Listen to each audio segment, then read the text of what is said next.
আমাদের Facebook friend লিস্টে প্রচুর পরিমাণ ফ্রেন্ডস হওয়ার কারণে আমরা অনেক সময় আমাদের প্রিয়জনদের পোস্ট এবং পিকচার আপলোড করার সাথে সাথে পাই না এবং অনেক পিছনে পড়ে যায়। তো আপনারা যারা প্রিয়জনদের ফেসবুক পোস্ট অথবা পিকচার আপলোড করার সাথে সাথে পেতে চান এবং তাদের পোস্ট মিস করতে চান না, তাদের জন্য আজকের এই ভিডিও।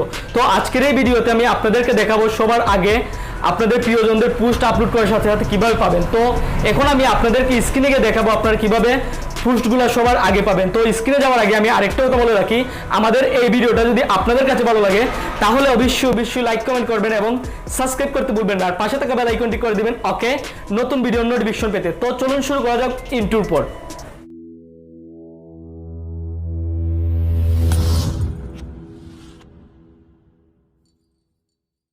ফেসবুকে প্রিয়জনদের পোস্ট এবং পিকচার সবার আগে পেতে হলে আপনাদেরকে চলে যেতে হবে ফেসবুকে চলে আসার পর উপর দিকে দেখুন 3 ডট লাইনে একটা অপশন আছে, আপনারা এখানে ক্লিক করবেন।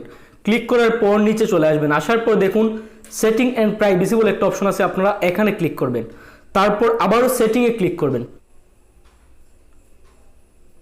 সেটিংয়ে ক্লিক করার পর একদম নিচে চলে আসবেন। নিচে আসার পর দেখুন এখানে নিউজ ফিড সেটিং বলে একটা অপশন আছে, আপনারা এখানে ক্লিক করবেন। ভালো করে দেখুন নিউজ ফিড সেটিং বলে অপশন আছে, আপনারা এখানে ক্লিক করবেন। ক্লিক করার পর প্রথম যে অপশনটা আসলো আপনারা এখানে ক্লিক করবেন। প্রথম যে অপশনটা এই অপশনটায় ক্লিক করবেন।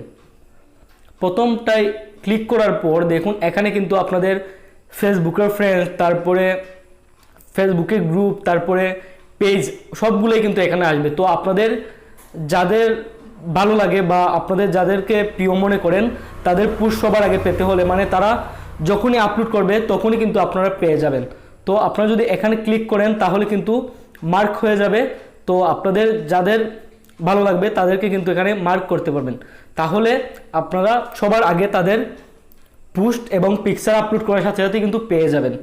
তো এইভাবেই আপনারা যারা আপনাদের প্রিয় তাদের পিক এবং পোস্ট সবার আগে পাবেন, মানে কখনো নিচে যাবে না আপনি না দেখা পর্যন্ত। তো এইভাবেই আপনারা ভালোভাবে পাবেন। তো আর যদি আপনারা মনে করেন এখান থেকে টিক চিহ্ন সরাতে চান তাহলে সরাতে পারবেন, তাহলে পাবেন না। তো আপনারা এভাবেই যেটা ভালো লাগবে সেটা রেখে দিবেন। তো এখন আমি আপনাদেরকে আরেকটা সিস্টেম দেখাচ্ছি। দ্বিতীয় যে অপশনটা আছে আপনারা এখানে ক্লিক করবেন। ক্লিক করার পর দ্বিতীয় অপশনে ক্লিক করার পর এখন আপনার যদি কাউকে ভালো লাগে না তাহলে আপনারা যদি এখানে সিলেক্ট করে দেন তাহলে কিন্তু তাদের পোস্ট আপনাদেরকে দেখাবে না, হাইড হয়ে যাবে। তো যাদেরকে আপনাদের ভালো লাগবে না তাদের পোস্ট আপনারা এখান থেকে হাইড করতে পারবেন, তো আর তাদের পোস্ট পাবেন না। আর যদি আপনারা চান না তাহলে আবার মার্ক উঠিয়ে নেবেন। তো এইভাবেই আপনারা ফেসবুকের পোস্ট হাইড করতে পারবেন এবং প্রিয়জনদের পোস্ট সবার আগে পাবেন। আমাদের এই ভিডিওটা যদি আপনাদের কাছে ভালো লাগে তাহলে অবশ্যই লাইক কমেন্ট করবেন এবং সাবস্ক্রাইব করতে ভুলবেন না, আর পাশে থাকা বেল আইকনটি করে দিবেন ওকে, নতুন ভিডিওর নোটিফিকেশন পেতে। তো দেখা হচ্ছে পরবর্তী কোনো ভিডিওতে, সবাই ভালো থাকুন সেই পর্যন্ত।